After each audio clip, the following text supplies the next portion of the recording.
Okay, well, this is, day 12, I think. No, it's not. Yes, it is. Oh! Are you serious? This can't be day 12. Yeah, today's the 12th day of this journey, but the first day of good news. No, dude, this can't be day 12. That's not good news. I felt like we're only 4 days away. No. We're still 6 or maybe even 8 days away. But it doesn't matter, because good news happened today. One of our potentially incorrectable problems got corrected. A fucking freighter on its way to Hawaii to drop off overpriced goods crossed our path. Seriously overpriced. And you know what it did? We radioed it.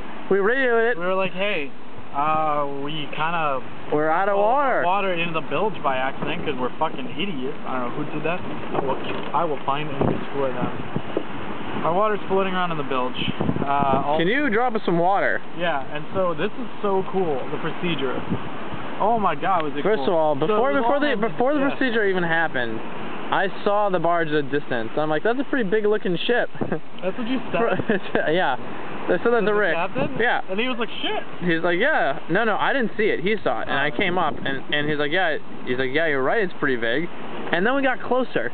And then you see it moving at something legitimately like 30 miles an hour, which is a ridiculous speed for anything in water.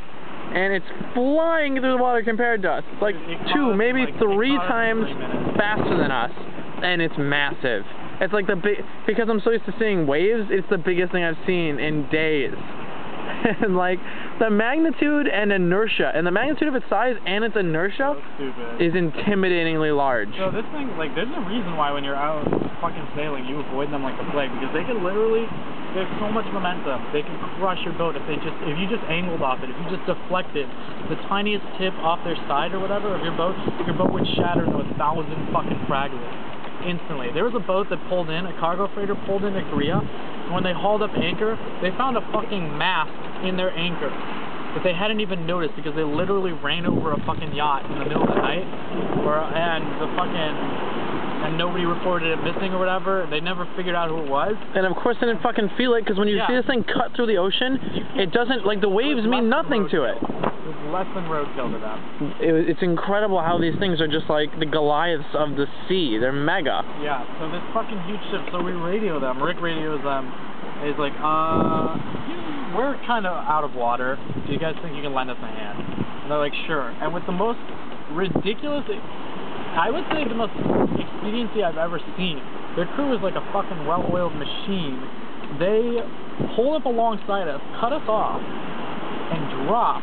And like in the process of crossing our path, hot dropped 4 packages into the water, 4 buoys that were made out of their oil. These are them. They're made out of their oil. Oh, yeah.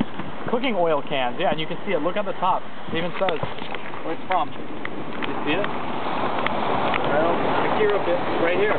This is the name of the boat. Akira Bridge, or Arika Bridge. So, there's a Chinese freighter, I think. And is that Chinese or Korean? It's like, I thought it was Korean. That looks like Korean to me. It's really tough to tell. Whatever. So we're gonna figure that out later. But basically, they brought this ship over and they dropped 4 of these containers in the water, and along with attached to. So these are to provide buoyancy. And they did it like immediately. All their crew was on deck. Like splash, splash, splash, splash. Scrambling. You don't understand. This is like 2 minutes after Rick called all hands on deck. And so we're fucking scrambling.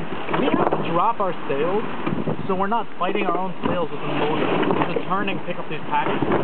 Dropping the sails in their wing on wing like this is not easy because we fucking jury rigged, no pun intended, we jury rigged a bunch of fucking stuff to keep them out because their shape was fucked up. Otherwise, you wouldn't be able to wing on wing well. Yeah, it was ghetto. It's the boom's ghetto rig. All day, every day, fucking ghetto fitness.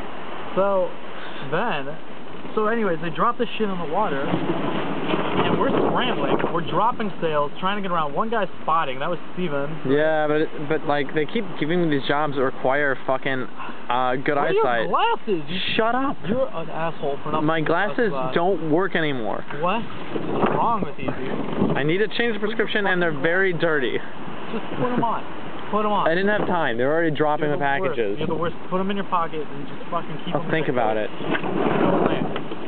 So then, for 10 minutes fucking around with this jig. The halyard twisted. No, that wasn't me. Whatever. So the point is, buoys hit the water with like 4 splashes. The best part about it was when we radioed them asking for help, they're like, yeah, no problem. We'll drop some packages. We didn't know. Like Rick thought they were gonna come out on a dinghy. Fuck that. They don't have time to slow down. It's not gas efficient enough for them to slow down. They can barely alter their course 2 points and justify the expenditure. So all they did, and they were cool and everything, but all they did is they altered their course a little bit, and instead of like sending out a dinghy or anything else, they just dropped these 4 containers in the water. We're on deck, fucking running around like rats, trying to get this shit down, dropping sails. Rick's screaming. We're turning the boat into like trying to retrieve all this stuff before it floats away. The whole thing was crazy, and the ship was gone. It took us 5 minutes to collect everything. By the time we're done, it was already on the other end of the horizon. A ship that big, we're told, can literally travel across the fucking horizon, like from the horizon to us, in 6 minutes. That's why when we're on watch at night, it's super important to do a 360 every 6 minutes. It's fucking insane. So, yeah, we would barely register on their radar. They have radar, but their radar people go to sleep. So, but that was good news. They dropped maybe, I estimated like back in the napkin, maybe 8 gallons. They dropped a lot of water, enough for us. Yeah, now like I'm not worried about water. And the other thing is like now I'm feeling a lot better because we're moving into territory where I feel like we're gonna see more cargo ships. But there is bad news. So the water came with a price. While we were fucking around with the water, Mr. Robertson decided to take a quick smoke break, and so the autopilot checked out again. Down the hatch people went, and we had to fucking fix the autopilot again before shit hit the fan. We're lucky that we haven't had any major storms or anything, so I have to like do this in.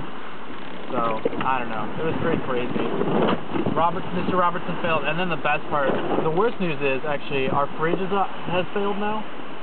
So, officially, that's it for food, for refrigerated food. All the perishables, like, we had some pretty stanky meat that I cooked up today.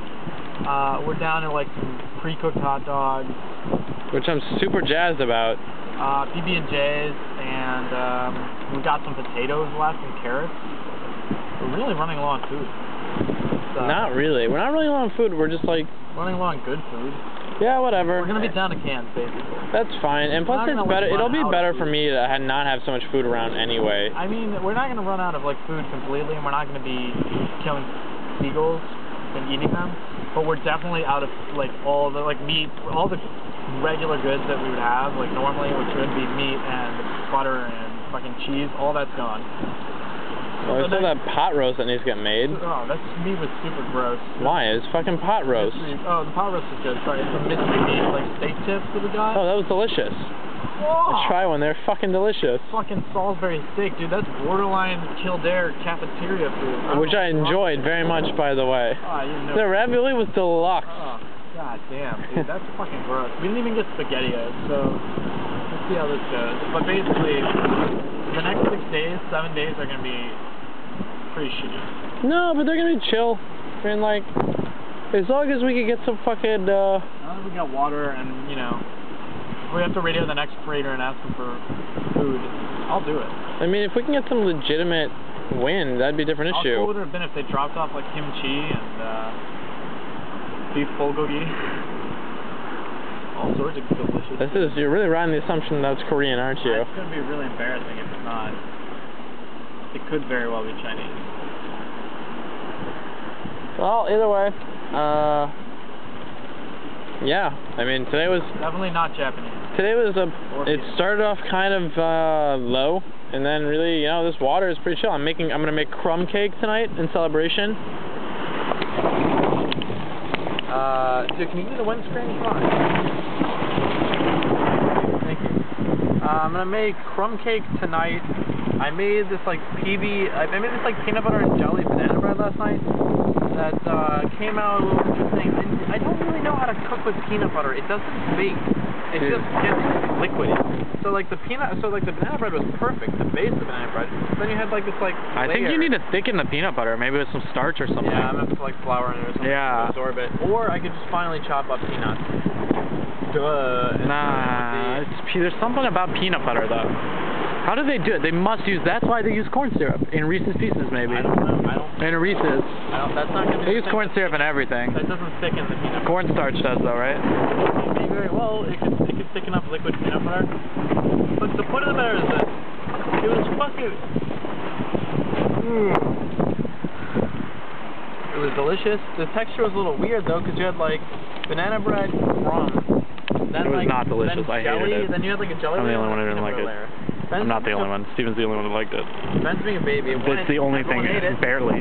Well, not really. Barely. It lasted like almost all day. No, it didn't. Whatever, dude. It lasted less than 20 hours.